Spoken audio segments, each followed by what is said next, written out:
दोस्तों आज हम एक बेहद ही शर्मनाक और दर्दनाक घटना के बारे में बात करेंगे। ये जो घटना है ये बांग्लादेश के एक हिंदू युवक दीपू चंद्रदास की हत्या के बारे में है। ये सिर्फ एक मौत नहीं है, ये भीड़ की हैवानियत है जो बांग्लादेश में घटी। झूठी अफवाह और नफरत का खौफनाक मंजर है जो मैं आपको इसके बारे में बताऊंगा। और इस पर असदुद्दीन ओवैसी साहब ने क्या बोला उसके बारे में भी बात करेंगे, वो भी आपको वीडियो दिखाएंगे ओवैसी साहब इस पर क्या बोल रहे हैं। इसके साथ ही अगर बात की जाए कि मामला क्या था, तो दीपू चंद्रदास बांग्लादेश के म्यांमार सिंह इलाके का रहने वाला एक गरीब मजदूर आदमी था। एक मेहनती और गरीब इंसान कपड़े की किसी फैक्ट्री में काम करता था और परिवार की जिम्मेदारी उठाता था।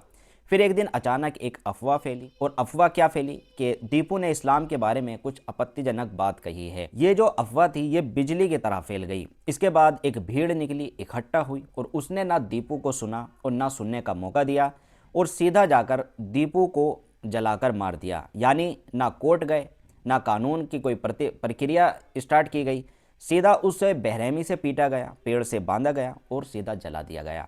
सोचिए, एक इंसान जिसका कोई गुनाह नहीं, कोई सबूत नहीं, ये सिर्फ अफवाह के तौर पर मार दिया गया। अगर सच की बात की जाए तो शुरुआत की जांच में ये पता लगा कि आपसी कुछ रंजिश थी कुछ मजदूरों के बीच में, और उन्होंने ये अफवाह मचाई थी कि दीपू ने कुछ इस तरह की बात करी। लेकिन जब जांच हुई तो उसमें ये पता लगा कि दीपू ने इस तरह की कोई बात नहीं की थी। कुछ आपसी रंजिश थी नौकरी को लेकर, जिसकी वजह से उन्होंने ये अफवाह मचाई और दीपू इस अफवाह में मॉब लिंचिंग करके मार दिया गया। दोस्तों, इस तरह की घटना भारत में भी हो रही है। आप देख रहे होंगे कि हर दिन एक ना एक मुसलमान की इस तरह अफवाह फैलाकर मॉब लिंचिंग की जाती है। कभी ट्रेन में नाम पूछकर मुसलमानों को गोली मार दी जाती है, कभी फ्रिज में गोश्त के नाम पर मार दिया जाता है, कभी ट्रेन में दाढ़ी टोपी खींची जाती है। इस तरह की घटना, इस तरह की चीज़ें, मॉब लिंचिंग वाली चीज़ें भारत में भी हो रही है जो बहुत ही खतरनाक है और ये चीज़ें रुकनी चाहिए। दीपू चंद्र दास के साथ जो हुआ है बहुत ही शर्मनाक हुआ और ये घटना ऐसी थी जिसने दिल तोड़ के रख दिया। तो दोस्तों, ये एक इतनी शर्मनाक घटना थी जिसकी जितनी निंदा की जाए उतनी थोड़ी है। हालांकि असदुद्दीन ओवैसी की स्पीच सुना देता हूं। ओवैसी साहब भी इस मामले पर बोलते नजर आ रहे हैं, वीडियो देखें।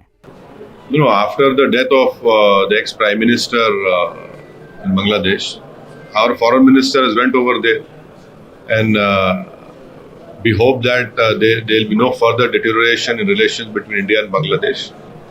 And Bangladesh stability is very important for India's security, as I have stated earlier, especially in northeast area. And yes, it is a fact that there are many forces which are inimical to India right now in Bangladesh.